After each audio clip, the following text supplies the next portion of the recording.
Welcome to the place where we learn about and learn from the leaders in our field who are powering creativity. I'm Aaron Dworkin, and this is Arts Engines.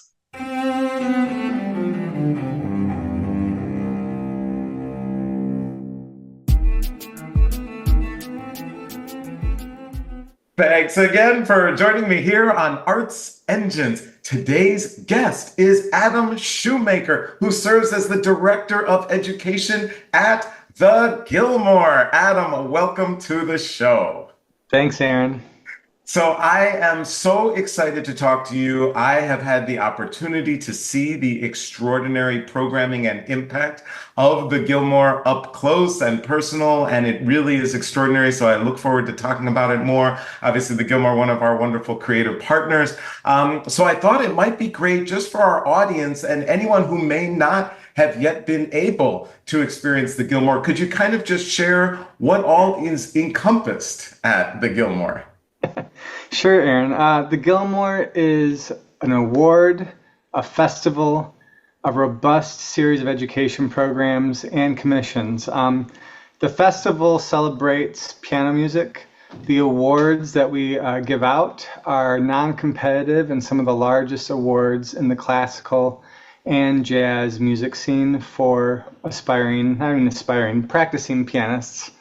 And those awards kind of are celebrated through the now annual festival where we have international regional performers come into Kalamazoo, Michigan and give 10 days of amazing performances, master classes, and beyond. And then we have our education programs in the community around Kalamazoo and Battle Creek, where we offer piano labs for students in elementary schools. We're partnered with the public schools.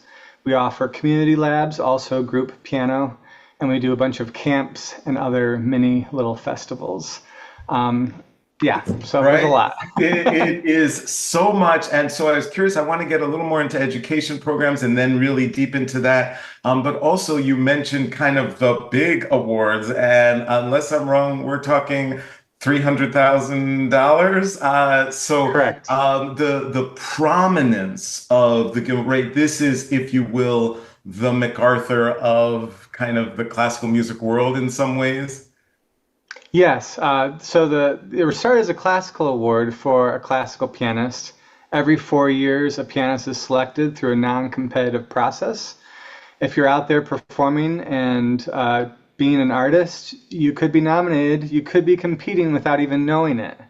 Now this year too, we have the Jazz Award, which is the same amount for a jazz pianist. Sullivan Fortner was our inaugural recipient of that award. And so now we have classical every 4 years and jazz every 4 years, offset by 2 years. It really is. It's extraordinary and obviously changes the lives of the recipients. But also, I feel like when you have an award at that level, it's making a statement about the value of this artistry, the value of these art forms and genres in our communities.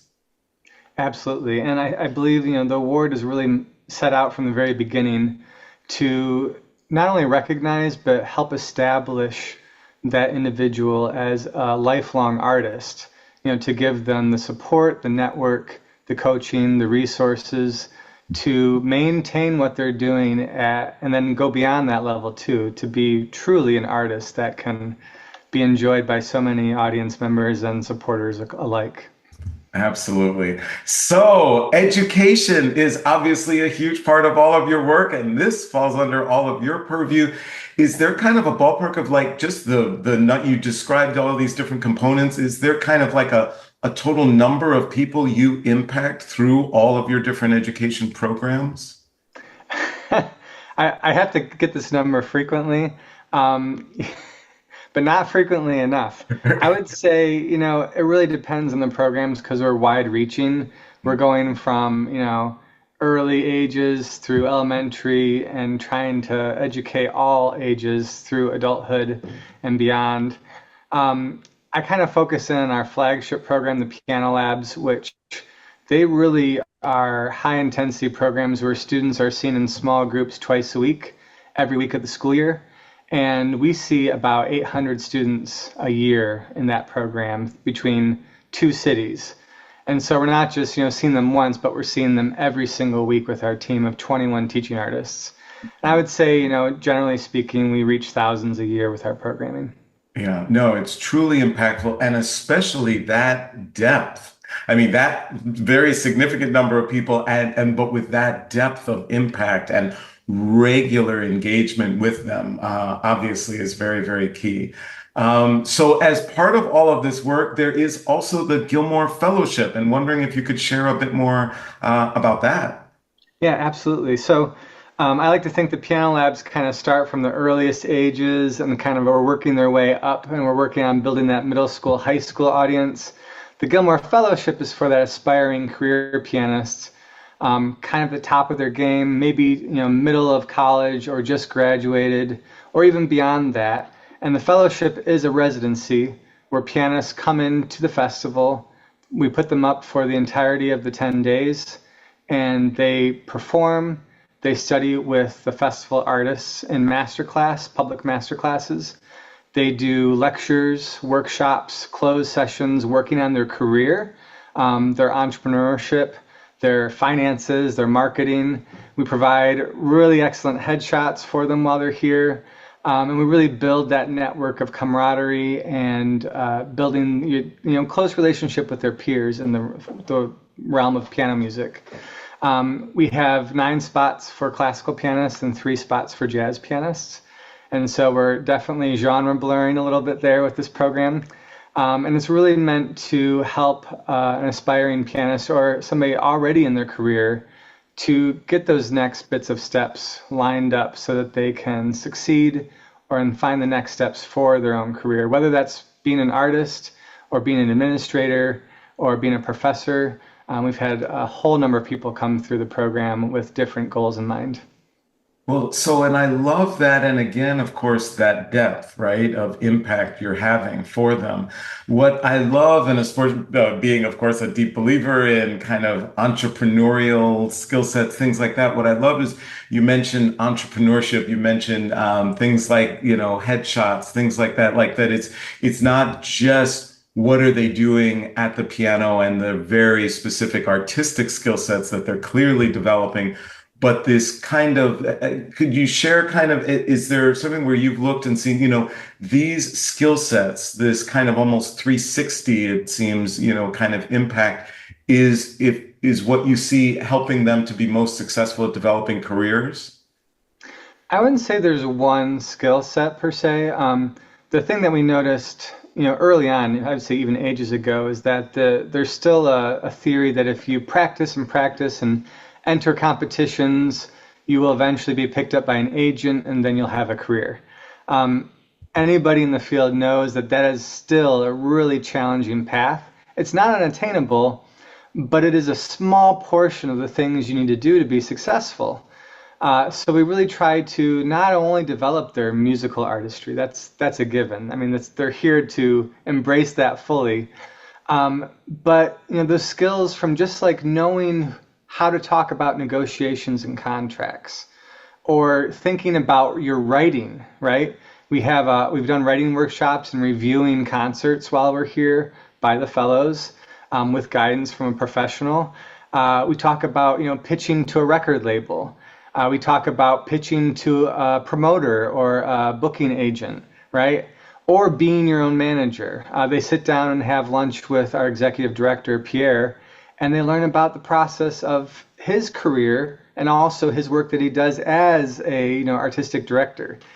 And we've seen fellows, again, become professors at music schools or continue on their performance careers in a wide range of touring, or they've contributed to writing and journalism within the art form. It's really been inspiring to see what they're up to when we look back at those Google notifications. Awesome, awesome, awesome. Well, that it truly is a breadth of impact that it really reaches across our entire field. And obviously, a very, very special place. I encourage anyone in our audience to definitely go and see and experience everything that the Gilmore is. So, unfortunately, we are just about out of time, but I always like to ask of all of my guests. This work obviously is extraordinary and obviously very joyful, but there also probably has to be tough days and days where it might seem like something's not going to happen or logistics don't come through, right? Or whatever it might be. Curious, as an arts leader, do you have any mechanisms that you use that kind of help you through those toughest of times? When you sent me this question, I had to think about that one. It was challenging, but one of the elements that keeps coming back to me is continuous self-reflection. Knowing who you are and also what you can do and what you can't do, and realizing how to develop that is one of those tools I use just to stay ready. And then, adding to that idea of self-reflection, um, that allows you to kind of be introspective about the work you're doing and the paths that you're taking, decisions you're making, but also having a firm grip on the financials. I'm a big proponent of. This is one of the lectures I do for the fellowship, just talking about finances in the arts. And I think, like you mentioned, in tough times, oftentimes in nonprofit sector, those tough times are linked to financials, right? And so having a really strong sense of future forecasting, 5 years down the road to current day to day, and knowing what contributes to a healthy financial situation for you and the team. With 21 teaching artists on our roster, I'm always watching out for them to make sure there's no surprises for them in their schedule, right? And I find that to be extremely important part of my role. And yeah, just that ability to see ahead and think about all the potential things you need to be successful, and if something goes wrong, what you will do. Adam Schumaker, you truly are one of the arts engines who is powering human creativity in our world. Thank you so much for everything you do, and thanks so much for being on the show. Thank you for having me, Aaron.